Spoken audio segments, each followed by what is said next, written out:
Ke-70. Mencari kehangatan. Mencari kehangatan. Terima kasih, seru Akal, menatap Dea tanpa ekspresi. Gak gratis, sahut Dea balas menatap Akal. Oh ya? Mau berapa? Aku bayar kontan. Tantang Akal sambil melipat tangannya di dada. Emang kamu mampu bayar? Dea menatap angkuh. Perasaan tadi aku gak hanya nyelamatin kamu dari murka Umi, tapi juga tutup mulut mengenai bisnis kamu itu. Dea berucap dengan sebelah tangan bertengger di pinggang. Matanya menatap Akal dengan alis mengerjit-ngerjit. Oh, mau meras nih ceritanya. Tanggap Akal. Mendekati, jawab Dea, sekenanya. Oke, gak apa-apa bilang aja. Aku pasti bayar seberapapun kamu minta. Jawab Akal, menatap Dea serius. Aku tahu kamu banyak uang, jadi aku gak minta bayaran dengan uang yang menurutku terlalu gampang untuk kamu. Ujar Dea, masih menatap Akal. Lalu maunya? Akal mengangkat sebelah alisnya. Jangan bilang kamu ingin aku buatkan kapal dalam waktu harus selesai dalam semalam sebelum ayam berkokok. Bukan. Jawab Dea cepat. Apa? Bikin candi? Tebak Akal. Bukanlah tap. Lalu apa? Jangan-jangan suruh buat. Bukan semua yang ada di pikiranmu itu. Sela Dea tampak geram dengan Akal. Bukan! Ulang Dea, benar-benar geram dengan Akal. Ya, lalu apa? Jangan bikin orang penasaran. Karena bikin orang penasaran itu dosa. Sambung Dea cepat. Nah, itu dia Mbak tahu. Akal menunjuk Dea dengan jari telunjuknya. Dea segera menepis tangan Akal. Dia hafal soalnya, terlalu sering dengarnya. Ucap Dea. Ya udah, sekarang cepat, katakan. Apa mau kamu? Tuntut Akal.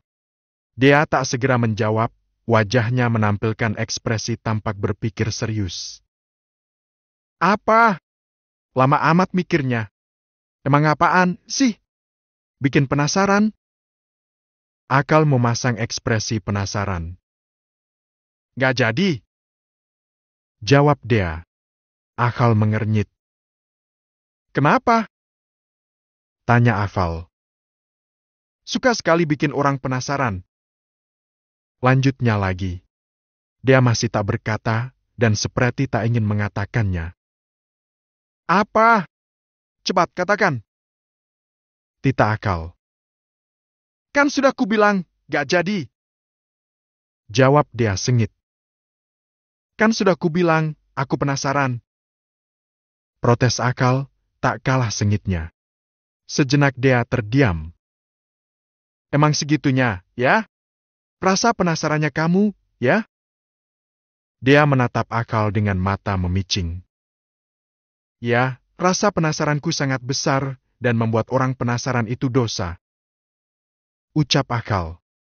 Dea memutar bola matanya, malas. Hadeuh, dalilnya itu aja diulang-ulang. Keluh Dea berdecak kesal dengan Akal. Udah cepat katakan. Kamu minta imbalan apa? Bukan imbalan, tapi... Ya apapun itu cepat katakan, lama amat. Sela Akal tampak bertambah geram dengan Dea. Dea masih tampak berpikir, lalu selanjutnya. Lakukan sesuatu untukku. Akal mengernyit, tampak bingung mendengar permintaan Dea. Hah? Maksudnya? Tanya Akal. Ya lakukan sesuatu untukku. Ucap Dea. Tampak serius. Iya, tapi apa itu? Tolong, kalau ngomong itu yang jelas aku tak suka bertele-tele. Ketus Akal. Sukanya apa? Wah dong kalau nggak suka tele. Cibir Dea. Udah aku nggak mau bercanda. Sudah cepat katakan. Lakukan sesuatu untukku. Jawab dia cepat. Lakukan sesuatu yang seperti apa itu? Akal menatap dia dengan mata menyipit. Masih bingung. Dia terdiam, tak tahu cara mengatakan yang sejujurnya. Lebih tepatnya merasa malu. Aku mau masuk ke kamar dulu, lupa kalau belum sholat. Dia sengaja beralasan demi menghindari pertanyaan Akal. Akal naik ke atas ranjang dan membaringkan tubuhnya di samping dia yang saat ini posisinya sedang bersender ke depan ranjang, membaca buku. Dia melirik Akal yang meringkuk di bawah selimut. Di luar hujan, dingin. Akal berucap, seolah mengerti kebingungan dia. Terus, malam ini aku tidur di sini, ya? Dia bergeming. Hanya ngedip-ngedipkan matanya. Gak bakal aku apa-apain, kok? Ucap Akal, curiga dia berpikiran macam-macam. Aku gak bakal ngapa-ngapain kok, kalau masih tak percaya, silakan kasih pembatas. Akal melemparkan guling ke arah dia, agar bisa dia jadikan pembatas. Tuh pakai buat pembatas. Ucap Akal lagi, sambil menunjuk guling yang dilemparnya tadi. Dia tak menggubris ucapan Akal, juga tak mengikuti saran Akal. Toh mau diapa-apain sama Akal pun dia tak masalah. Malah dia sedikit berharap untuk menjadi seorang istri yang seutuhnya buat Akal. Dia tersenyum, merasa geli sendiri dengan harapannya itu. Udah sini tidur. Dingin di luar. Aku kan di dalam. Ucap dia asal. Emang Mbak nggak dingin? Tanya Akal sambil membetulkan letak selimutnya hingga menutupi tubuhnya dengan sempurna. Ayo Mbak tidur, udah malam. Ajak Akal sambil menepuk bantal yang ada di sampingnya. Dia pun meletakkan buku bacaannya dan meletakkan di nakas samping ranjang. Selanjutnya merebahkan diri di samping Akal. Mbak nggak ada niatan buka jilbab gitu, ya? Ucap Akal yang melihat dia tidur dengan masih memakai jilbab. Kenapa memang? Dia menatap Akal yang posisinya miring menghadap dia. Masa ia tidur dengan masih memakai jilbab? Tanggap Akal tampak heran. Dia bergeming.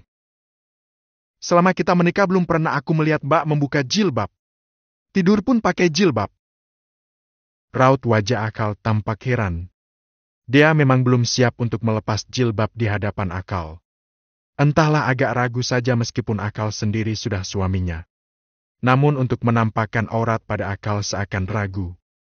Mungkin karena Akal masih belum bisa menerima dia sebagai istrinya. Sikap yang ditunjukkan pada dia selama ini hanyalah sekedar tanggung jawab Akal, bukan karena ada yang lain. Lebih-lebih karena ada rasa yang sama seperti yang dia rasa. Yaitu, dia yang sudah bisa menerima Akal sebagai suaminya bahkan sudah menyukainya. Kenapa gak dilepas saja kalau mau tidur? Akal masih tak nyaman sendiri melihat dia tidur tanpa melepas jilbabnya. Gak apa-apa, lebih nyaman aja. Jawab dia sekenanya. Nyaman apa, Aman? Nyaman. Tapi aku tak nyaman sendiri yang ngelihatnya. Sesaat hening. Dia tak berucap atau membalas kata-kata Akal. Tangan Akal perlahan bergerak menyentuh jilbab dia. Karena dia diam saja, tampak tak keberatan dengan apa yang ingin dilakukannya, Akal melanjutkan niatnya, menarik jilbab dia secara perlahan hingga menampakkan rambut dia yang selama ini tertutup rapat oleh jilbabnya. Akal bergeming, dipandanginya dia yang saat ini tanpa jilbab. Menampakkan mahkotanya yang menurut Akal lebih indah dari milik Nihal yang sangat terawat dan bermodel-model. Rambut uri dia yang hitam pekat, seakan bisa dan mampu membuat Akal terbius sesaat, terlena di dalam sana. Lama Akal memandangi dia, sehingga membuat dia merasa risih ditatap seperti itu. Awalnya dia masih bisa mengendalikan perasaannya. Namun lama-kelamaan ditatap seperti itu dia merasa salting, hingga membalikkan badannya memungkuri Akal. Bukannya nggak boleh hukumnya seorang istri tidurnya membelakangi suami? Mendengar ucapan Akal, dia menggigit bibir bawahannya, merasa malu. Lalu selanjutnya dia kembali mengubah posisinya menghadap Akal. Akal tersenyum, tanpa mengejek. Cie, istri soleha bengek takut akan dosa pada suami. Akal mencebik tampak mengejek Dea. Melihat itu, Dea kembali mengubah posisinya menjadi terlentang. Kenapa? Salting ya? Ejek Akal sambil terkekeh. Enggak. Ketus Dea menahan malu. Ketahuan salting saat ditatap Akal. Dea menarik nafas, berusaha tampak biasa-biasa saja, agar tak begitu tampak kesaltingan dan rasa malunya pada Akal. Bak ketahuan banget kali, saltingnya. Akal masih terkekeh. Merasa lucu dengan Dea. Dea menoleh menatap Akal dengan tatapan sengit. Bisa diam, gak sih? Dea menahan malu. Gak usah dibahas, cukup dipendam aja. Setelah berucap, Dea menarik selimut dari Akal dan menutupi tubuhnya sampai kepala. Sesaat hening. Di balik selimut, Dea tak lagi mendengar suara Akal. Dea sedikit mengintip Akal dari celah selimut. Akal masih tidur miring menghadap Dea. Membuat Dea heran kenapalah Akal tak mengubah posisinya menghadap ke arah lainnya. Ketahuan mengintip, Dea kembali menutup wajahnya dengan selimut. Segitunya si saltingnya? Padahal cuman aku tatap lo. Belum yang lainnya. Yang lain apa? Yang lebih. Dea terdiam dengan mata berkedip-kedip. Memikirkan dan membayangkan kata-kata Akal. Yang mengatakan hal lain. Dea mengulang-ulang kata-kata Akal. Hal yang lain? Haha, ngebayangin ya? Ledek Akal. Sontak membuat Dea segera menepis angan dan bayangannya. Ih, apaan sih? Dea berusaha cuek dan tak peduli dan berusaha terlihat rileks. Padahal di dalam dada berdebar-debar hebat, apalagi diledek Akal. Terdengar Akal masih terkekeh. Dea masih cuek pura-pura tak mendengar kata-kata Akal yang mengejeknya. Tapi serius nih, mau tanya. Mbak beneran gak pernah berhubungan sama pria lain setidaknya dekat lah, selain Arfan tapi. Soalnya kalau Arfan monoton banget gaya pacarannya. Kami gak pacaran. Protes Dea sambil mendelik ke arah Akal. Oh ya lupa kalau kalian langsung ta'arufan dan langsung merencanakan lamaran. Tapi saya gak jodoh, sebab Umi menjodohkannya denganku. Lagi Akal terkekeh. Dea mencebik, entah apanya yang lucu hingga membuat Akal harus terkekeh. Berarti ini Mbak masih ori, ya? Dea tak menggubris pertanyaan Akal. Malas tuk meladeninya. Mbak lucu kalau lagi salting. Baru kali ini aku lihat cewek yang saltingnya itu membuat aku terhibur. Mbak lucu, unik juga. Merasa malas dengan celotehan Akal, Dea semakin menarik selimut yang dipakai Akal dan dibuat Dea untuk menutupi seluruh tubuhnya hingga ke kepalanya.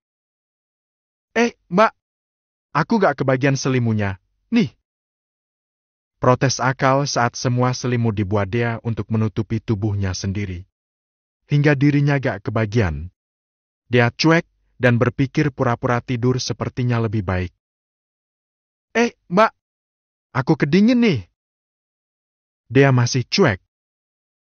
Bagi selimutnya dong. Tetap cuek. Ya udah, kalau begitu aku cari kehangatan lain. Dea pura-pura tak mendengar. Selanjutnya tak ada suara dari Akal. Namun entah kenapa dia merasakan ada sebuah tangan yang menindihi perutnya.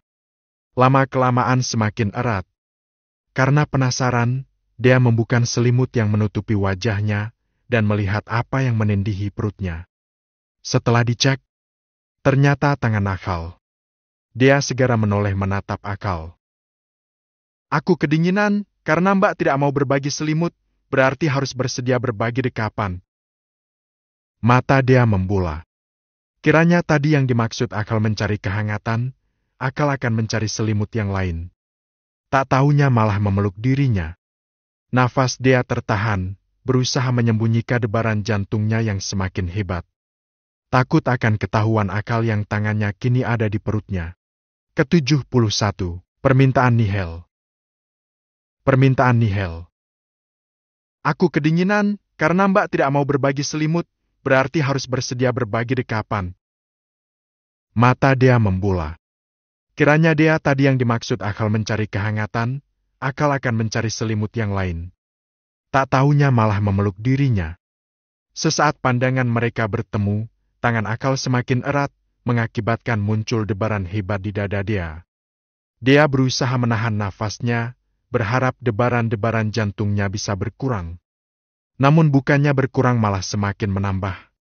Ingin sekali tangan Dea menepis tangan akal yang masih berada di atas perutnya, dan seperti tidak ingin beranjak dari sana, namun apalah Dea, ia tak mampu. Mendadak suasana dan posisi tersebut membuat Dea susah untuk bergerak, bahkan sekedar ingin menarik nafas pun rasanya sangat susah. Semakin lama semakin erat, tangan akal mencengkeram kuat selimut yang menutupi Dea, lalu tanpa aba-aba, dalam sedetik kemudian tangan akal berhasil menarik selimut dari Dea dan akal juga segera bergulir hingga selimut yang tadinya menutupi badan Dea kini sudah berpindah melilit tubuh akal. Sontak Dea terhenyak heran dengan apa yang dilakukan akal. "Maaf, Mbak. Aku harus pakai cara ini, sebab aku kedinginan," ucap akal. "Kalau tidak begini, Mbak nggak akan memberikan selimut ini," lanjut akal. Mata Dea membola. Benar-benar tak menyangka dengan tingkah akal yang hampir membuatnya melayang namun belum sampai sudah menjatuhkannya lagi. Wajah Dea terasa panas menahan malu, sebab tadinya sudah berpikiran bahwa akal memang tulus dan ingin menyentuh dirinya. Tak tahunya malah cuman akalannya saja karena ingin merebut selimut darinya. Tapi untungnya akal tak menyadari kegiran dirinya tadi, jadi Dea tak begitu malu. Dea menarik nafas, berusaha menetralkan kembali perasaannya sendiri. Dirabanya dada yang tadi sempat dibuat akal berdebar-debar. Dan debaran-debaran itu masih tersisa. Setelah bisa menguasai perasaannya sendiri, Dea segera berbalik, tidur dengan posisi membelakangi akal. Masa bodoh dengan dosa karena tidur memungkuri suami. Pahala pun tak akan didapat, jika dengan menghadap suami bikin perasaannya jungkir balik saja, kesel campur sebel dan sejenisnya. Dea tak habis pikir, bisa-bisanya tadi akal mengerjainya. Dan Dea percaya saja gitu, berharap akal sudah membuka hatinya, tak tahunya hanya akal-akalan akal saja untuk bisa merebut selimut dari dirinya. Dea menggeleng-gelengkan kepalanya, masih benar-benar tak habis pikir. Dea mendengkus. "Benar-benar Gus nakal," keluh Dea dalam hati. Mbak!" Akal menepuk pelan bahu Dea, namun tak digubris oleh Dea.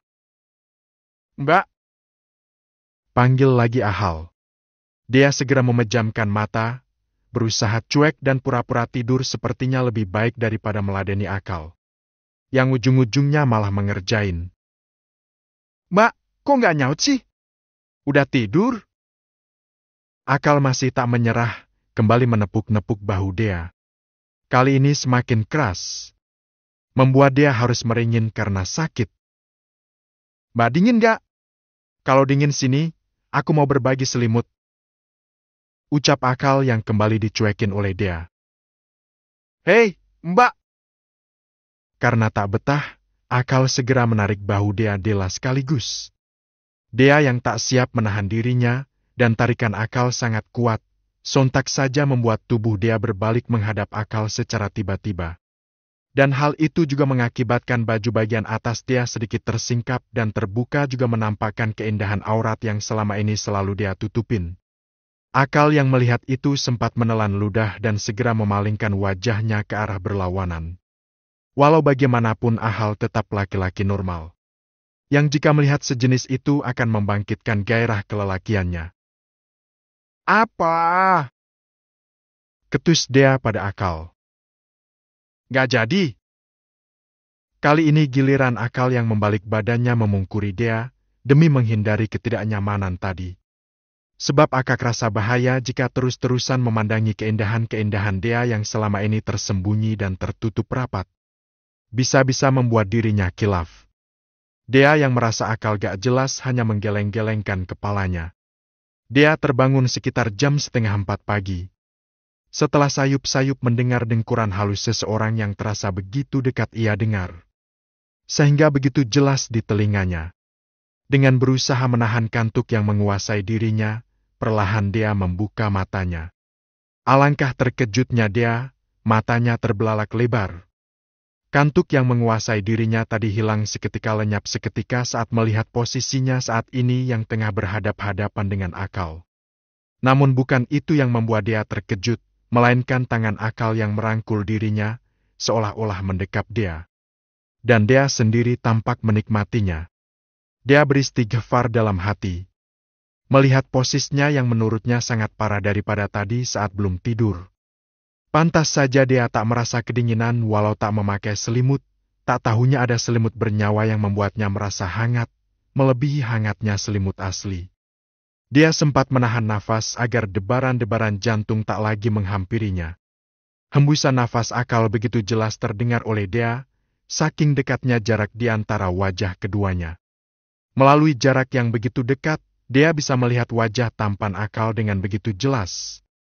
Tanpa merasa malu dan ragu, kini dia bisa menikmati keindahan Tuhan yang tersajikan di wajah Akal, hingga tanpa dia sadari, bibir dia mengukir senyum. Dalam hati memuji-muji, bertasbih pada Tuhan telah menciptakan rupa dan seindah wajah Akal. Cukup lama dia memandangi wajah Akal. Entah kenapa rasanya dia tak ingin menyanyiakan kesempatan yang jarang terjadi ini. Hanya seperti ini saja sudah merasa senang, apalagi yang lainnya. Membayangkan dapat cinta Akal saja sudah membuat dia merasa bahagia. Lama-kelamaan, entah kenapa dia merasa malu sendiri dengan posisinya sendiri saat ini. Andaikan rasa itu belum hadir dan mampir di hati dia. Mungkin sudah sedari tadi dia mendorong tubuh Akal dengan kuat hingga terjauh darinya. Namun karena rasa telah berbeda, dia tertahan dengan kenyamanan yang diberikan oleh Akal. Senyuman dia lenyap seketika, saat mengingat bahwa kenyamanan itu hanya semu, yang tak boleh dia merasa larut di dalamnya. Rasanya ngenes, mengingat Akal yang masih begitu saja sangat mencintai wanita lain, yaitu Nihel. Tapi dia bisa apa? Ia sendiri tak bisa menuntut pada diri Akal untuk minta dicintai. Sebab cinta sendiri tak bisa memaksa untuk memilih hati pada siapa untuk dicintai. Dengan perlahan, tangan dia menyingkirkan tangan Akal yang merangkul dirinya. Rasanya malu sendiri dengan posisi dirinya saat ini dengan Akal. Bukan hanya itu, dia juga merasa malu dengan perasaannya sendiri. Selanjutnya, dia beringsut mundur dan membalikkan badannya, tidur dengan posisi memungkuri Akal. "Jangan berubah, aku nyaman dengan posisi ini." Dia terkejut mendengar kata-kata itu yang keluar dari mulut Akal. Tiba-tiba rasa aneh kembali muncul di dalam hatinya. Haruskah dirinya bahagia mendengar kata-kata barusan yang keluar dari Akal? Sebuah kata-kata yang dia nanti akhir-akhir ini. "Tetaplah seperti ini." Terdengar lagi suara Akal mengucapkan sesuatu. Entah kenapa dia merasa penasaran, hingga mengubah posisinya jadi terlentang dan menoleh ke Akal. Dia mendesah, kecewa. Ternyata Akal hanya mengigau saja. Terlihat dari Akal yang masih memejamkan matanya. Dan tidurnya masih tampak pulas. Untung dia nggak kegiran lagi seperti tadi. Lain kali dia harus hati-hati pada Akal, jangan sampai baper apalagi gil. Langkah dia yang baru saja keluar dari kelas kampus untuk pulang, mendadak terhenti, saat matanya menangkap Nihel yang saat ini duduk di kursi panjang yang ada di lorong kampus yang dekat dengan kelas dia. Dia tahu, kalau Nihel sepertinya memang sengaja memang menunggu dirinya. Buktinya Nihel segera melempar senyum saat melihat kemunculan dirinya. Dia menghembuskan nafas sambil kembali melangkah maju. Setelah dia hampir mendekati, Nihel segera berdiri. "Mbak!" seru Nihel. Benar dugaan dia, bahwa Nihel memang sengaja menunggu dirinya. Dia bertanya-tanya, ada gerangan apa kira-kira Nihel ingin menemuinya.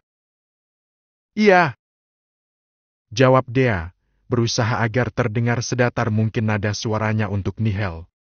Walaupun rasanya enggan untuk bertemu, berisi tatap muka apalagi berbicara dengan wanita yang dicintai suaminya sendiri. "Boleh bicara sebentar?"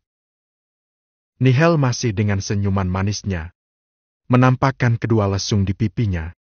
Benar-benar cantik. hingga membuat dia merasa minder saat berdampingan dengan seorang Nihil. Dirinya tak ada separuhnya dari kecantikan Nihil. Jadi wajar saja kalau akal suaminya belum bisa move on dari Nihil dan menerima dirinya sebagai istrinya. Walaupun rasanya sangat malas dan enggan untuk bicara dengan Nihil. Namun akhirnya dia menganggukkan kepalanya, tanda setuju dengan permintaan Nihil. "Iya, boleh," jawab dia terdengar lirih, namun berhasil membuat Nihil tersenyum, tampak girang dengan jawaban dia. Dan Nihil harap setelah ini ia akan kembali girang dengan jawaban dia setelah dirinya nanti menyampaikan maksud dan permintaannya pada dia.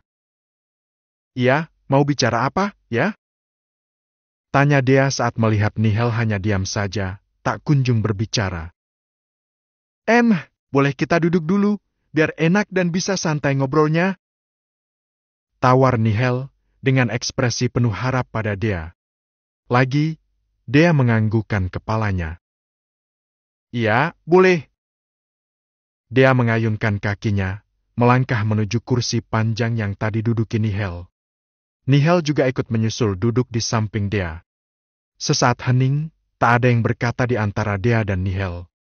Nihil masih tampak ragu-ragu untuk menyampaikan permintaannya pada dia. Dia yang menyadari hal itu, tak tahan untuk tidak menanyakan pada Nihil. Dia menoleh menatap Nihil yang ada di sampingnya. "Katakan saja, Hel," ujar dia, yang dibuat menunggu oleh Nihil. "Kamu mau bicara apa dengan saya?" tanya dia. Janji, ya, Mbak jangan marah setelah mendengar perkataanku. Tepatnya permintaanku?" Nihil menatap dia dengan penuh harap. Dia mengernyit. "Emang apa itu?" Dia balik melontarkan pertanyaan. "Tapi, beneran Mbak nggak bakal marah? Emang apa permintaannya?" Nihil bergeming, seakan masih ragu untuk mengatakannya. "Katakan saja, jika saya mampu, insya Allah saya akan memenuhi dan mengabulkan permintaanmu." Nihil menyunggingkan senyum saat mendengar ucapan dia. "Terima kasih, Mbak. Saya yakin Mbak orang baik, jadi insya Allah takkan berat atau ragu untuk mengabulkan permintaanku." Nihil berucap tampak bersemangat. "Memang apa permintaanmu?" "Aku hanya minta restu, Mbak, untuk hubunganku dan Fir." Mbak mendengar petir, saking terkejutnya dia dengan permintaan Nihil. "Permintaan macam apa ini?" Kening dia mengerut. Menatap Nihil dengan raut penuh keheranan. Ke-72, aku bahagiain. Aku bahagiain. Aku hanya minta restu, Mbak, untuk hubunganku dan Fir. Mbak mendengar petir, saking terkejutnya dia dengan permintaan Nihil. "Permintaan macam apa ini?" Kening dia mengerut. Menatap Nihil dengan raut penuh keheranan. "Maaf, mungkin permintaanku ini sedikit aneh," ucap Nihil. "Bukan sedikit, tapi ini full aneh," sahut dia cepat dengan nada sengit. Jujur, keterkejutan atas permintaan aneh Nihil masih belum hilang dari dia. "Maaf, Mbak. Aku terpaksa harus menyampaikan keinginanku pada Mbak. Sebab aku dan Fir masih saling mencintai," ucap Nihil dengan kepala menunduk. Dia tersenyum kecut. Nihil berucap tanpa ada raut penyesalan yang ia tampakkan di wajahnya. "Apa, ini akal yang menyuruhmu untuk bilang ini padaku?" tanya dia. Harap-harap cemas menunggu jawaban Nihil. Nihil mengangkat wajahnya menatap dia dengan mata berembun. "Katakan, Hel, apakah ini atas permintaan akal?" ulang dia tak sabar. Tangannya meremas-remas ujung jilbabnya.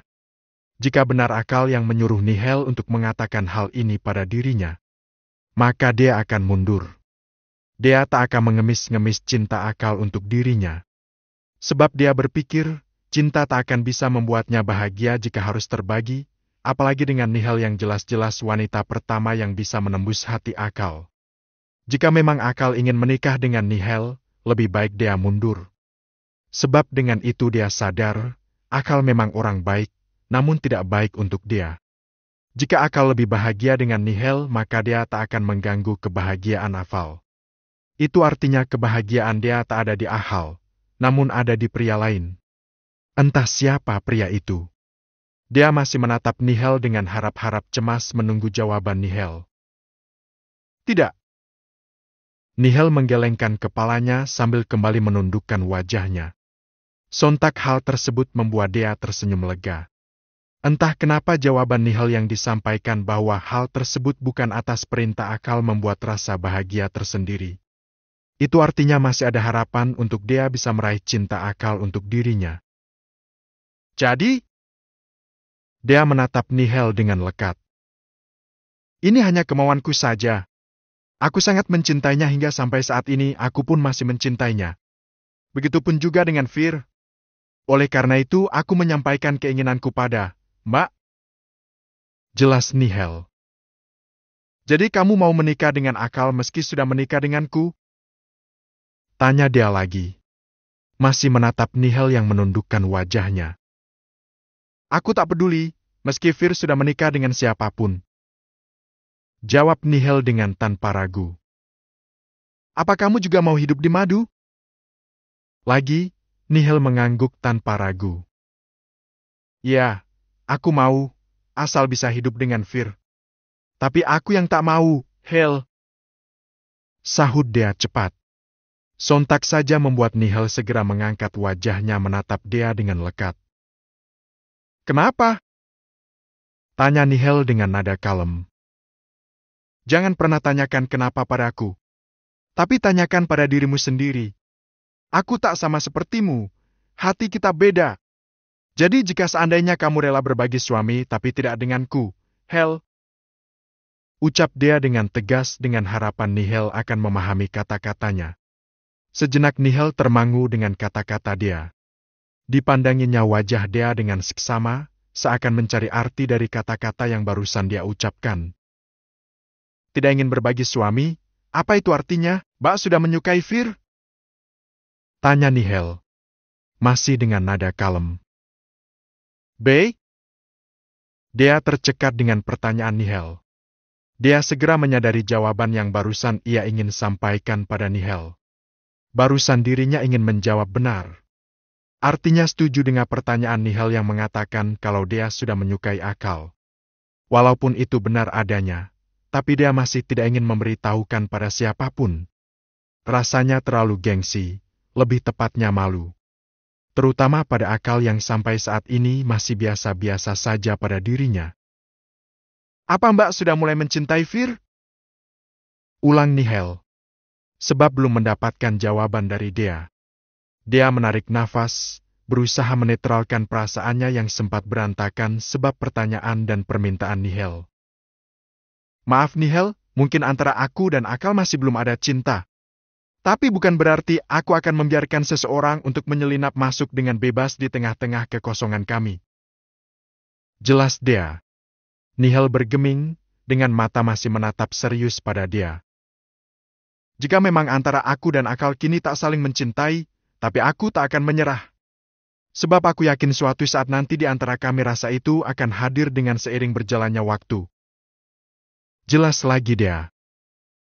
Jadi maaf Hel, aku tak akan pernah bisa memberi restu padamu dan akal jika itu hanya keinginanmu saja. Kecuali akal yang menginginkanmu. Maka aku tak bisa berbuat apa-apa selain menerima semua keputusannya. Lanjut dia kembali memberi penjelasan pada Nihil bahwa ia menolak permintaan Nihil. Dia duduk di parkiran kampus dengan tatapan kosong sedang menunggu akal datang untuk pulang. Dia termenung. Pikirannya terbayang-bayang dengan permintaan Nihil tadi. Dia tak habis pikir. Kok ada wanita yang seberani Nihil yang langsung meminta restu pada seorang istri sahnya? Tanpa malu Nihil mengutarakan keinginannya pada dia. Meskipun dia dan akal menikah tanpa cinta, bukan berarti dia tak ada harapan dengan pernikahan dirinya dengan akal. Dia masih ingin memperjuangkannya. Sebab menurut dia tak ada salahnya untuk berusaha terlebih dahulu. Namun setelah dia kembali berpikir, sepertinya ia harus mengubur benih-benih cinta yang mulai tumbuh bermekaran di hatinya untuk akal. Sebab tak menutup kemungkinan akal suatu saat nanti juga punya keinginan seperti halnya yang Nihil inginkan dilihat dari mereka berdua yang masih sama-sama saling mencintai. Dan jika itu sudah terjadi, maka dia sendiri yang akan sakit. Sedangkan ia tak bisa yang namanya ikut bahagia saat melihat orang yang dicintai bahagia jika itu dengan orang lain, bukan dengan dirinya. Jadi sebelum rasa itu semakin besar yang dia rasa yang nantinya juga akan menghasilkan luka yang lebih besar pula. Dia sadar dirinya egois. Meskipun seorang imam diperbolehkan memiliki makmum lebih dari satu, tapi tetap saja dia ingin jadi satu-satunya makmum untuk akal. Asal pahala untuk bisa menuju surga tak terganggu. Sebab meskipun balasannya adalah surga tetap saja dia tak bisa meraih itu jika dirinya tak bisa untuk yang namanya ikhlas dengan berjamaah dengan makmum lain akal. Hei, Mbak! Dia segera mengangkat wajahnya menatap Ahal yang entah sudah sejak kapan berdiri di depan dia. Ngelamunin apa? Sih, dari tadi aku manggil gak nyaut-nyaut. Ketus Ahal. Dia tersenyum kecut, saking kusupnya memikirkan permintaan Nihil dia sampai tak dengar saat Akal memanggil-manggilnya. Dia mengusap wajahnya dengan kasar. Maaf, aku tadi gak dengar. Dia berucap sambil berdiri di hadapan Akal. Akal tak berkata. Matanya menatap dia dengan tatapan menyelidik. Merasa ada yang lain dengan dia, terlihat dari raut dia saat Akal tatap. Mbak, kenapa? Akal semakin menatap dia dengan mata memicing, bahkan sampai sedikit memiringkan kepalanya saking seksamanya menatap dia. Hingga membuat dia merasa risih dan segera memalingkan wajahnya. Kenapa? Kok ditekuk gitu wajahnya? Tanya lagi Akal dengan tangan dilipat di depan dada. Nggak apa-apa, kok? Jawab dia dengan sedikit memaksakan senyum di bibirnya. Serius? Tanya Akal merasa tak yakin dengan jawaban dia. Dia mengangguk. Sangat serius. Jawab dia mantap. Akal bergeming dengan kening mengerut. Masih tak begitu yakin dengan jawaban dia. Namun selanjutnya Ahal membalikkan badannya melangkah ke arah motornya terparkir. Saat tiba di dekat motornya, Akal kembali menoleh ke arah dia yang masih berdiri di tempat. Kenapa masih di situ aja? Akal bertanya sambil berkacak pinggang. Gak mau pulang? Ketus Ahal. Dia masih termangu di tempat. Ya udah aku gak maksa. Aka segera menaiki motornya. Melihat itu, ragu-ragu dia melangkah juga menghampiri Akal. Selama dalam perjalanan, pikiran dia masih tergiang-giang dengan permintaan Nihil. Masih tak habis pikir. Permintaan Nihil berhasil mengganggu ketenangan pikiran dia. Jujur dia mengaku galau. Entah kenapa dia merasa takut akan kehilangan Akal. Padahal dia sadar Akal tak akan takut untuk kehilangan dirinya. Meski belum merasa nyaman dengan Akal, tapi dia sudah mengaguminya. Rasa kagum itu menuntut rasa ingin memiliki Ahal. Tanpa ingin berbaginya dengan wanita lain, sekalipun itu hatinya. Lagi galau, ya? Akal memecah keheningan selama dalam perjalanan. Dia tak menjawab pertanyaan Akal yang menurutnya tak perlu dijawab. Hei, aku nanya, nih. Bok ya dijawab. Biar gak nungguin. Nunggu itu kesel. Protes Akal dengan ketus. Iya, aku galau. Tapi aku malu dengan kamu yang baik-baik saja, Gus. Dia hanya bisa menjawab dalam hati, tak berani mengatakan langsung pada Akal. Sesaat suasana kembali hening. Dia pun kembali melamun. Pikirannya melayang kemana-mana berapur aduk. Hingga tak bisa menjelaskan sendiri kegundahan hatinya disebabkan apa. Entah takut kehilangan Akal atau yang lainnya. Mbak! Seru Akal. Matanya menatap spion kaca motor yang memantulkan wajah dia yang ada di belakangnya. Iya. Jawab dia, terdengar sayu. Udah bahagia belum? Dia menoleh ke depan, berusaha menatap Akal dengan kening berkerut. Tak begitu paham dengan pertanyaan Akal. Belum. Meskipun tak paham akan maksud Akal, Dea tetap menjawab. Sekalipun menjawab asal. Kalau belum bahagia, sini aku bahagiain. Setelah berucap, Akal segera mempercepat laju motornya segera tiba-tiba, sontak membuat Dea berpegangan ke pinggang Akal karena takut terjatuh. Ke-73, demi Ayang. Demi Ayang. Hey guys, kalian lagi cari Udah bahagia belum? atau sahabat online? Dia menoleh ke depan, kalian berusaha menatap Akal dengan kening berkerut. Tak begitu paham dengan pertanyaan Akal. Belum. Meskipun tak paham akan maksud Akal, dia tetap menjawab. Sekalipun menjawab asal. Kalau belum bahagia, sini aku bahagiain. Setelah berucap, Akal segera mempercepat laju motornya segera tiba-tiba, sontak membuat Dea berpegangan ke pinggang Akal karena takut terjatuh. Cie, yang cari kesempatan dalam kesempitan. Cibir Akal mengejek Dea. Sontak saja hal itu membuat Dea segera melepaskan kedua tangannya yang melingkar di pinggang Akal. Merasa malu saat menyadari apa yang barusan yang ia lakukan. Namun baru saja tangan Dea terlepas dari pinggang Akal. Tiba-tiba Akal mengegas motornya dengan secara mendadak, membuat dia kembali berpegangan sebab hampir saja dia terjatuh kalau saja tangannya tak langsung melingkar di perut Akal. Dan lagi, Akal mengegas motornya secara mendadak. Menyadari Akal tengah mengerjainya. Sontak saja dia segera menabuk punggung Akal dengan keras. Au, sakit, Mbak. Pekik Akal saat mendapat pukulan yang bertubi-tubi dari Dea. Lagian, suruh siapa ngerjain? Protes Dea sambil menghentikan pukulannya. Dih, siapa yang ngerjain? Orang juga udah biasa nyetir motor kata gitu. Elak Akal sambil menahan tawa. Dia menengkus kesal sambil memalingkan wajahnya ke sembarang arah. Sesaat hening. Tatapan dia sibuk menatap pemandangan sekitar pemandangan jalan yang dilewatinya. Tanpa dia sadari, Akal melihat bayangan dia yang terpantul di kaca spion motor. Kenapa, Mbak? Tanya Akal dengan masih menatap dia melalui kaca spion. Apanya yang kenapa?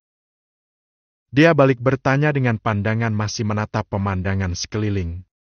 Dia baru menyadari kalau ternyata jalan yang dilewatinya bukan jalan menuju rumah, ataupun jalan menuju bengkel Akal dan tidak juga menuju tempat gym Akal.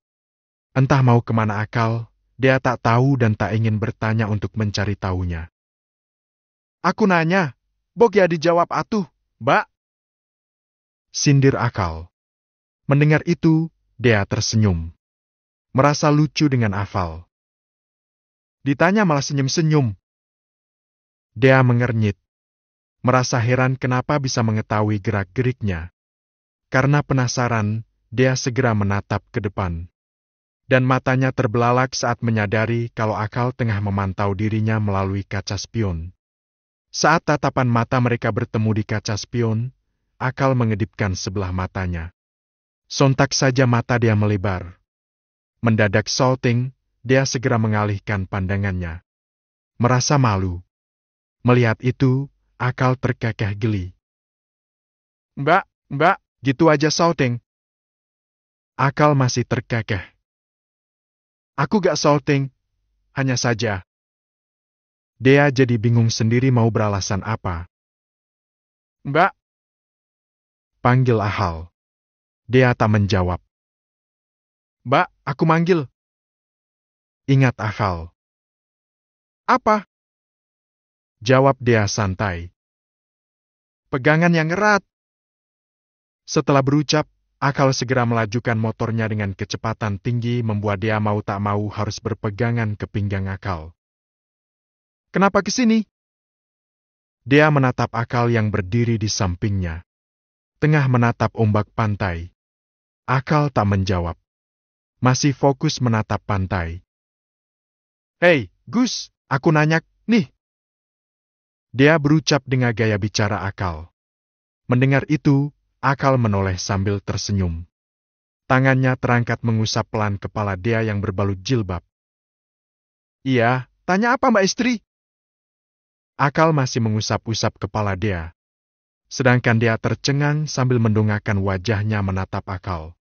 Ada rasa tak percaya dengan sebutan Akal tadi saat memanggilnya dengan sebutan istri. Padahal hanya hal sepele, namun rasa senangnya bagai baru mendapatkan sebuah kesenangan setelah lama mengalami penderitaan. Mendengar kata istri yang keluar dari mulut Akal, sungguh membuat dia merasa dianggap oleh Akal. Dia bertanya-tanya, apakah dirinya masih ada harapan untuk bisa mendapatkan hati Akal, memiliki diri Akal beserta hatinya untuk dirinya.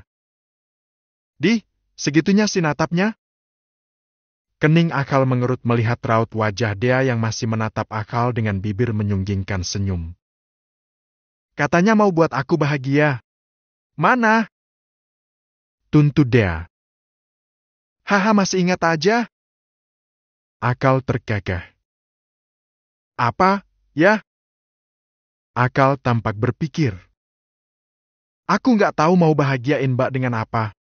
Lebih baik Mbak request aja deh mau aku buat gimana Mbak supaya terhibur. Emang kamu merasa aku lagi butuh hiburan? Tanya dia. Iya, wajah Mbak terlihat ngenes banget soalnya. Tanggap Akal.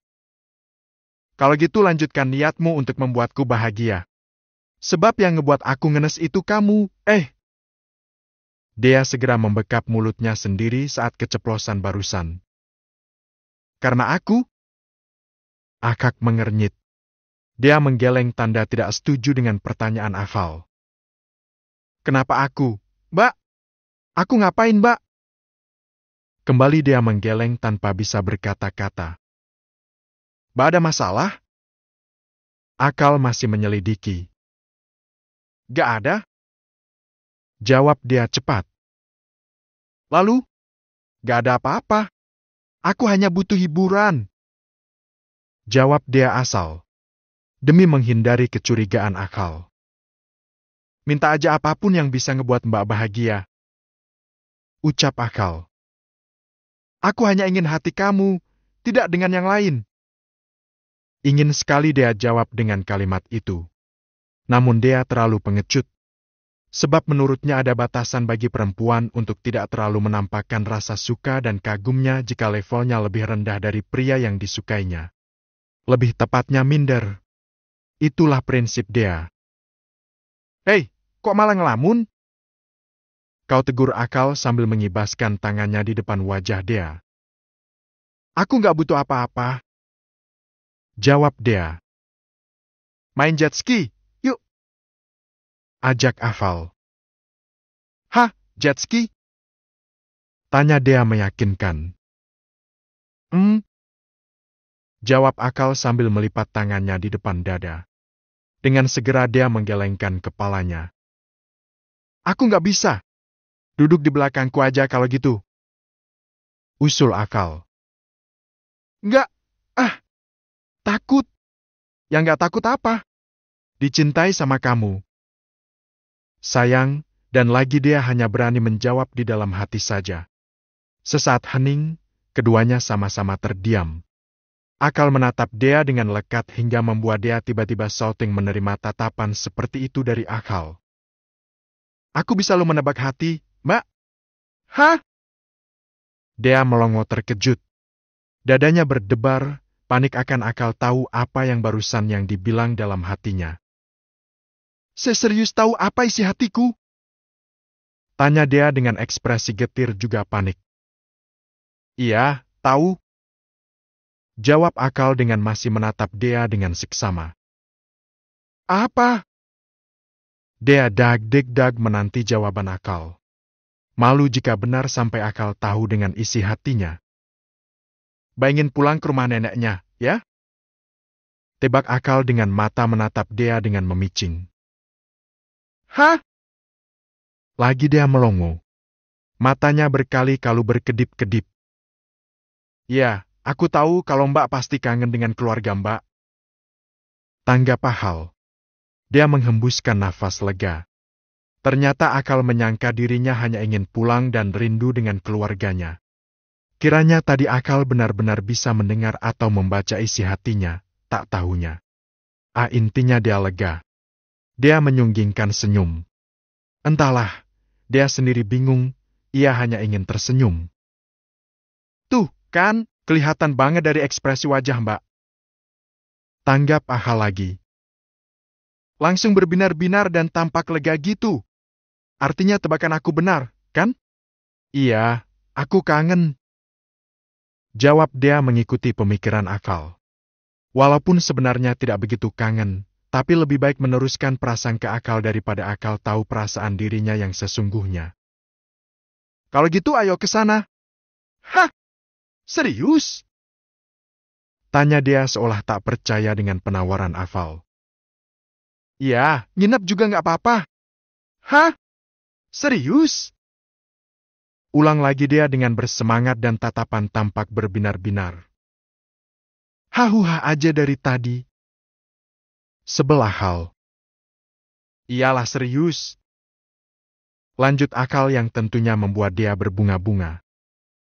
Aku kalau waktunya serius ya serius, Mbak. Kalau waktunya bercanda ya bercanda. Mbak harus bisa membedakan saat aku serius dan tidaknya. Jelas Akal. Siap Kanjeng Akal. Ujar Akal sambil tersenyum-senyum. Kalau gitu pesenin aku taksi seperti biasanya, ya? Pinta Dea dengan diiringi senyuman yang tak lenyap-lenyap dari bibirnya. Nggak perlu. Jawab Akal. Maksudnya nggak perlu? Dea menatap Akal bingung. Biar aku anterin Mbak sampai ke sana aja, nggak perlu naik taksi. Dea berpikir mimpi apa dia semalam. Kenapa tiba-tiba mendapatkan kejutan dengan perlakuan hangat dan kepedulian Akal pada dirinya? Dipandanginya wajah Akal, seolah-olah mencari alasan penyebab perhatian Akal timbul dari mana. Apa karena sudah ada rasa ataukah yang lainnya? Sudah ayo, biar aku anterin. Akal berucap sambil mengayunkan kakinya melangkah melewati Dea untuk menuju di mana motornya terparkir. Dalam hati Dea bersorak hias, merasa bahagia sambil meloncat saking girangnya hingga tanpa sengaja kakinya terpelincir dan jatuh. Pekik Dea yang kini tengah bersimpuh sambil memegangi kakinya yang terkilir. Sontak saja Akal segera menoleh saat mendengar pekikan Dea. Mbak kenapa? Akal menatap Dea yang tengah memegangi kakinya. Karena tak mendapat jawaban dari Dea karena Dea sibuk dengan kakinya yang sakit. Akal kembali membalikkan badannya menghampiri Dea. Kenapa? Tanya Akal berjongkok di samping Dea dengan sebelah lutut bertumpu di pasir. Kakiku terkilir kayaknya. Jawab Dea sambil meringis kesakitan sambil memegangi kakinya. Kok bisa? Akal menyentuh kaki Dea ingin menariknya namun tiba-tiba. Jangan-jangan. Cegah Dea sambil menepis tangan Akal dengan cepat karena merasa kesakitan. Akal pun segera melepaskan kaki Dea. Emang sakit banget, ya? Akal melirik Dea yang dibalas anggukan oleh Dea. Bisa jalan, nggak? Tanya Akal dengan mata masih menata Dea. Kayaknya nggak. Jawab Dea. Rasanya sakit banget. Imbuh Dea sambil merengis kesakitan. Sejenak Akal terdiam tampak berpikir. Cukup lama terdiam hingga akhirnya. Kalau gitu biar aku gendong sampai ke parkiran motor. Hah? Dea melongo tak percaya dengan apa yang barusan Akal tawarkan. Entah itu tawaran atau perintah Dea tak tahu. Yang jelas sempat membuat Dea terperangah. Gak usah melongo. Ayo cepat naik ke punggungku. Akal membalikkan badan memunggungin Dea agar Dea bisa naik ke punggungnya. Serius? Tanya Dea masih tak yakin. Iya serius, udah cepatan. Tita Akal. Dea masih termangu. Masih tak yakin. Akal menoleh ke arah Dea. Udah ayo kalau mau aku bantu. Kecuali kamu kuat untuk pergi sendiri ke parkiran atau kalau tidak aku tinggal saja di sini. Tiba-tiba Akal ketus, membuat Dea merengut sebal ke Akal. Dea pun mendekatkan diri ke punggung Akal. Benaran kamu gak apa-apa? Tanya lagi Dea meyakinkan. Aku berani bilang berarti udah sanggup. Jawab Akal tanpa melihat Dea. Ragu-ragu, Dea pun naik ke pungguk Akal. Kira-kira kuat, nggak? Diusahain kuat demi Ayang. Akal berucap sambil berdiri dengan menggendong tubuh Dea dan mulai berjalan. Sedangkan rona wajah Dea sudah memerah mendengar kalimat terakhir Akal. Dia berpikir, apakah ada harapan untuk bisa mendapatkan hati Akal setelah semua perlakuan Akal untuk dirinya yang sudah mulai ada kemajuan dan perkembangan menurut dia. Bahkan kata-kata lembut juga hagatnya meskipun kadang ada ketusnya yang bikin dia merasa kesal. Namun, dia bahagia dengan itu semua. Dia juga berharap, semoga ini semua awal yang baik dari hubungannya. Bibir Dea tak ada henti-hentinya mengukir senyum kecil. Ke-74, cucu menantu. Cucu menantu. Setelah tiba di rumah Karin, nenek Dea. Dea langsung turun dan segera berlari menuju teras rumah menunggalkan Akal yang masih membuka helmnya dan memarkirkan motornya. Nenek! Seru Dea segera menghambur ke pelukan neneknya Karin yang kebetulan sedang ada di kursi teras depan rumah. Kok kesini gak bilang-bilang sih, nak? Ucap Karin saat menyudahi pelukannya. Mendadak soalnya, Nek. Jawab Dea, lirih. Namun masih terdengar oleh Akal yang kini sudah berdiri tak begitu jauh dari belakang Dea. Oh ya, kesini sama siapa? Tanya Karin yang masih belum menyadari keberadaan Akal. Sama dia, Nek. Dia menunjuk Akal yang di belakangnya tanpa menoleh sedikit pun. Saat melihat keberadaan Akal, sontak saja Karin terperangah tanpa terkejut. Ya, Allah, ini Gus Akal bukan?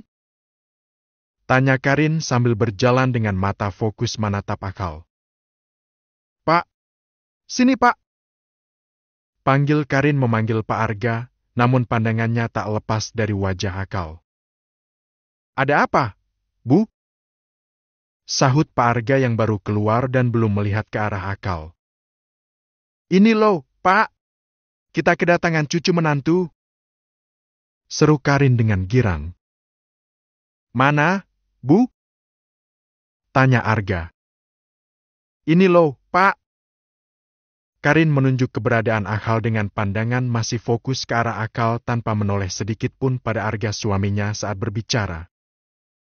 Masya Allah, nak, sebuah kehormatan rumah ini didatangi orang seperti kamu. Refleks, Pak Arga meraih tangan Akal hendak disalimnya. Namun dengan segera Akal menarik tangannya. Pak, jangan! Cegah Akal dengan ekspresi heran campur kaget saat melihat tingkah Pak Arga barusan.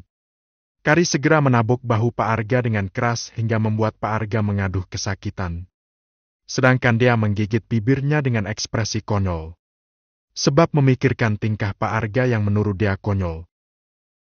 Seharusnya saya yang melakukan itu pada Bapak. Akal segera meraih tangan kanan Pak Arga lalu diciumnya. Selanjutnya tangan Akal beralih meraih tangan kanan Karin. Melakukan hal yang sama dengan apa yang dilakukan pada Pak Arga. Masya Allah, sopan banget ya, Bu, cucu mantu kita. Tanggap Pak Arga tampak sangat kegirangan. Kedatangan Akal benar-benar sebuah kehormatan bagi Pak Arga. Sebab sudah sejak lama Pak Arga merindukan rumahnya untuk didatangi seorang Gus Akal. Pria yang sudah sejak lama Pak Arga dengar tentang perilaku baiknya meski tak pernah melihat wajah aslinya. Dan Pak Arga baris sadari kalau Gus Akal itu adalah anak dari Ustadz Sahlan dan Helwa saat Ahla dan Helwa datang untuk melamar dia untuk Akal. Itulah salah satu alasan Pak Arga sangat mendukung untuk dia menerima Akal untuk dijadikan suaminya. Masuk yuk Gus, masuk. Ajak Pak Arga sambil tangan memegangi lengan Akal dan membimbingnya untuk masuk ke dalam rumah. Melihat kegirangan kakeknya, Argen. Dia hanya geleng-geleng kepala. Saat Akal ingin melepas sandalnya seperti yang lainnya ketika ingin memasuki rumah, Pak Arga segera mencegahnya. Nggak usah. Udah jangan dilepas, pakai saja nggak apa-apa, pakai saja. Ujar Pak Arga melarang Akal untuk melepas sandalnya. Sontak dia mendelik ke arah kakeknya tersebut. Sejak kapan, Kek? Tanya Dea tampak heran namun segera disenggol oleh Karin dengan siku tangannya. Udah nggak usah protes, bisik Karin. Ya tapi kan, di sini wajib lepas sandal saat menginjak lantai rumah. Ujar Dea polos yang segera mendapati pelototan dari Pak Arga. Saya lepas sandal juga nggak apa-apa, Pak. Ucap Akal sambil ingin melepas sandalnya kembali. Jangan-jangan, entar kakimu kotor. Udah pakai aja. Cegah lagi Pak Arga. Nggak apa-apa, Pak. Saya sudah. Ya nggak apa-apa itu saya. Selah Pak Arga cepat. Sudah dipakai aja, sekarang peraturannya di rumah ini, injak lantai pakai sandal diperbolehkan. Lanjut Pak Arga dengan semangat dan senyuman yang masih mengembang. Lalu selanjutnya Pak Arga segera mengibas-ngibaskan kesetnya yang ada di pintu masuk. Seolah membersihkan kotoran yang ada di sana. Udah bersih, ayo masuk, Nagus. Pak Arga membimbing Akal untuk masuk ke dalam rumah. Walaupun masih tersisa kebingungan, ragu-ragu Akal pun masuk ke dalam rumah tanpa melepas sandal. Setelah itu dia melangkahkan kakinya ikut menyusul ke dalam, namun saat kakinya baru nginjak lantai tiba-tiba. Lepas itu sandal! Ucap Karin sambil mendelik ke arah Dea. Lah, tadi katanya peraturan di rumah ini sudah bawa pakai sandal, Nek. Protes Dea menatap heran ke arah Karin. Yaitu berlalu untuk Akal, orang baru tidak seperti kamu. Anggota lama masih harus mengikuti peraturan lama. Setelah berucap, Karin melenggang masuk ke dalam rumah. Dea terpelongo di tempat. Merasa heran dengan perilaku kakek dan neneknya. Dea tercengang melihat menu makanan di meja makan yang udah seperti mau ada acara saja. Yang biasanya cukup dengan satu menu, tapi ini tidak. Setelah dia hitung ada 7 menu. Lagi ada acara hajatan ya, Nek? Tanya Dea pada Karin yang baru keluar dari dapur dengan tangan membawa nampan yang berisi aneka gorengan. Nek, ini semua untuk apa? Tanya Dea kebingungan dengan mata menyapu semua makanan yang ada di meja. Minuman pun ada 3 macam.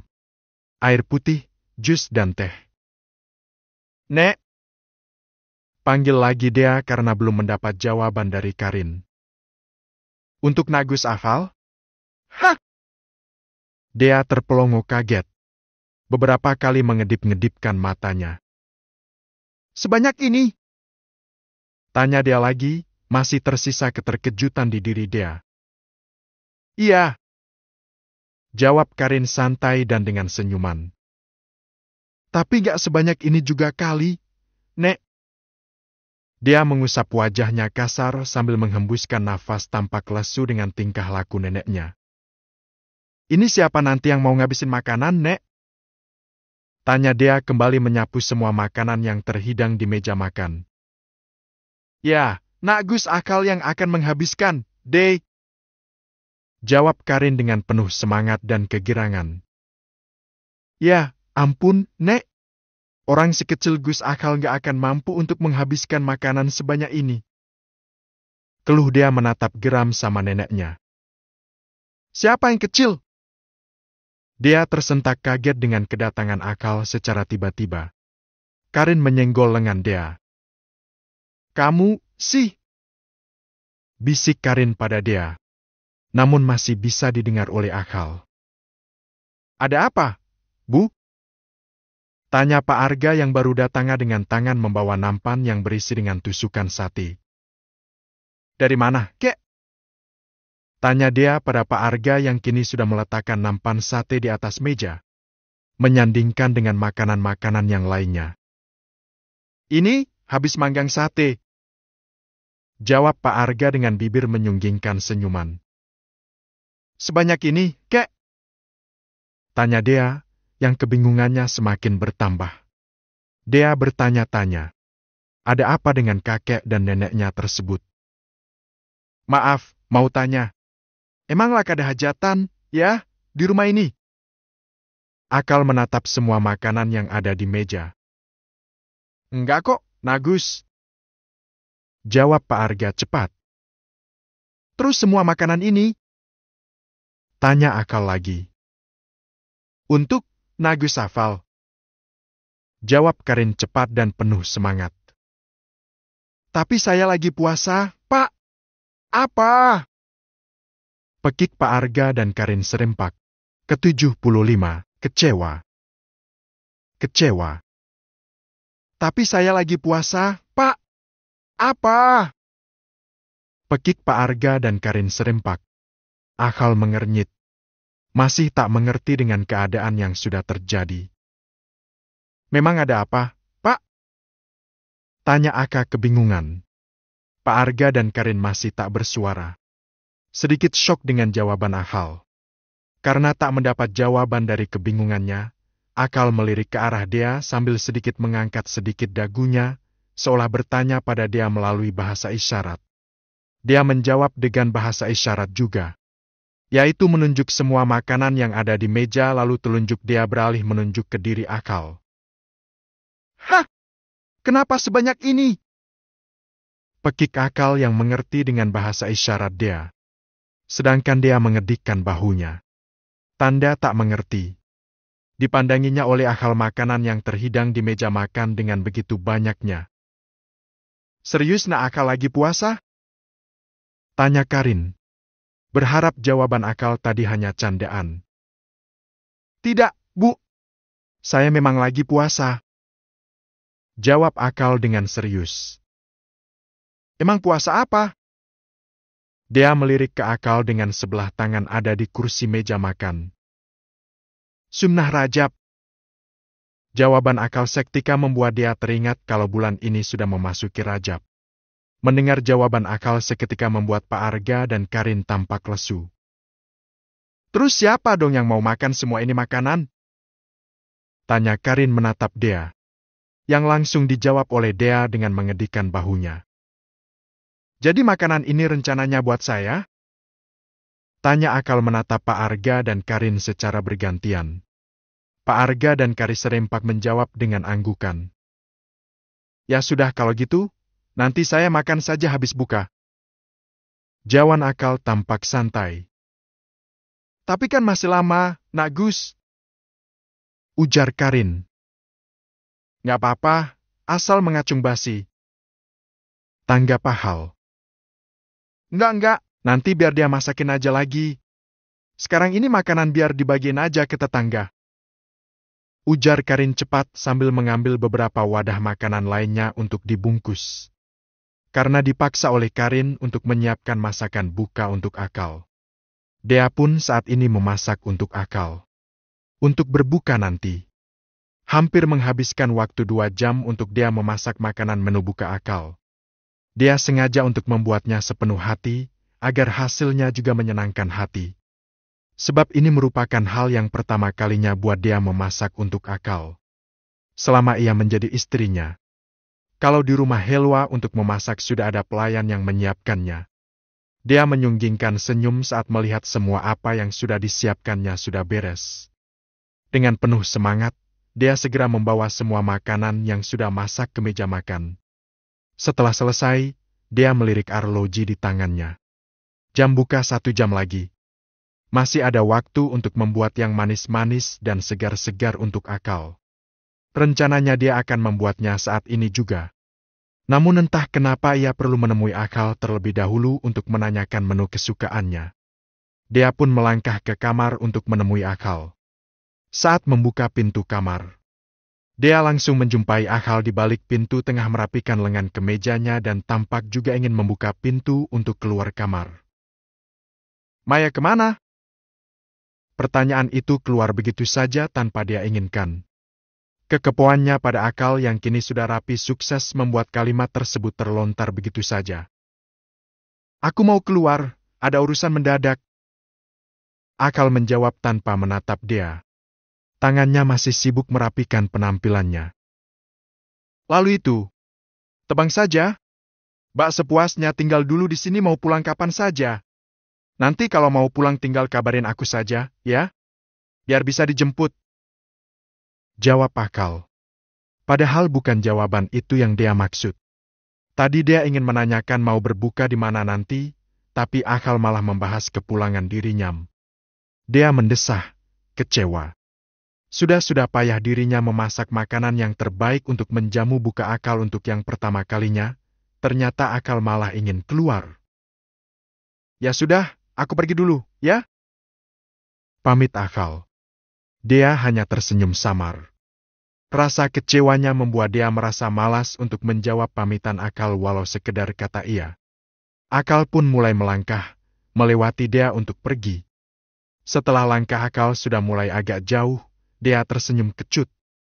Lagi-lagi masakannya mubazir sebab tak disentuh oleh akal sama seperti masakan neneknya, Karin. Ada keinginan dia untuk mencegah akal pergi dan mengatak pada akal kalau dirinya sudah menyiapkan menu buka sudah sejak 2 jam yang lalu. Namun dia tak berani, lebih tepatnya gengsi. Belum tentu juga akal akan menyukai masakannya. Karena tak ingin mubazir dan terbuang begitu saja. Sebab tak akan habis jika hanya dimakan oleh 4 orang. Akhirnya dia berinisiatif untuk membagi-bagi makanan pada anak panti asuhan. Dia tak pergi sendiri, tapi ia mengajak Vina sahabatnya untuk menemaninya. Tunggu, Vin. Aku mau mampir ke apotek dulu. Tadi nenek nitip obat. Ucap dia sambil turun dari motornya. Oh, oke. Jawan Vina sambil mengacungkan jempolnya pada dia. Kamu tunggu sini aja. Aku cuma sebentar, kok. Pesan dia sambil berjalan ke arah apotik. Dia sedikit berlari agar bisa segera sampai di apotik dan melanjutkan perjalanannya menuju yayasan panti asuhan biasa dia menyumbang sesuatu di sana. Dia segera menghentikan gerakan kakinya yang lincah secara mendadak saat matanya tak sengaja menangkap seorang pria yang sangat mirip dengan akal tengah duduk di kursi kafe yang ada di samping apotik dengan seorang wanita. Meski duduknya pria tersebut memunggungi dia, namun dia masih bisa mengenali postur tubuh akal bahkan dari kemejanya saja sudah bisa membuat dia tahu kalau pria itu akal. Namun dia masih tak tahu dengan siapa akal tegan makan bersama dan sesekali terlibat perbincangan di antara mereka. Karena penasaran, dia melangkahkan kakinya untuk lebih dekat dengan Kefei agar bisa melihat dengan jelas siapa wanita yang duduk di kursi berhadapan dengan akal. Dada dia berdebar hebat, tangannya berkeringat dingin namun hatinya terasa panas saat melihat dengan jelas bahwa wanita yang tengah membersamai akal adalah dan tak lain yaitu Nihel. Gadis cantik pujaan akal. Dia tersenyum miris. Jadi ini alasanmu bilang ada keperluan mendadak, Gus. Lirih dia dengan mata terus menata akal dan Nihal yang tengah makan bersama dan sesekali mereka berbincang-bincang sambil tersenyum. Tampak seru sekali yang dia lihat. Air mata dia jatuh dan mengalir begitu saja tanpa bisa ia tahan melihat itu. Dia merasa kecewa, bahkan sangat kecewa.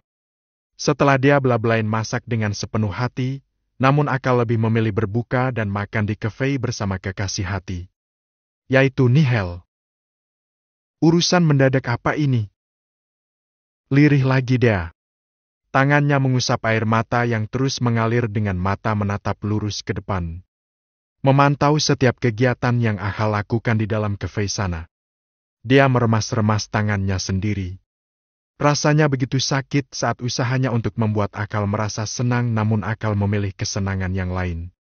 Karena tak tahan, dia membaikkan badannya dan segera berlari tempat itu. Entah kenapa dia merasa sangat kecewa. Namun kekecewaannya itu tak berarah. Setelah disadari semuanya dengan satu persatu.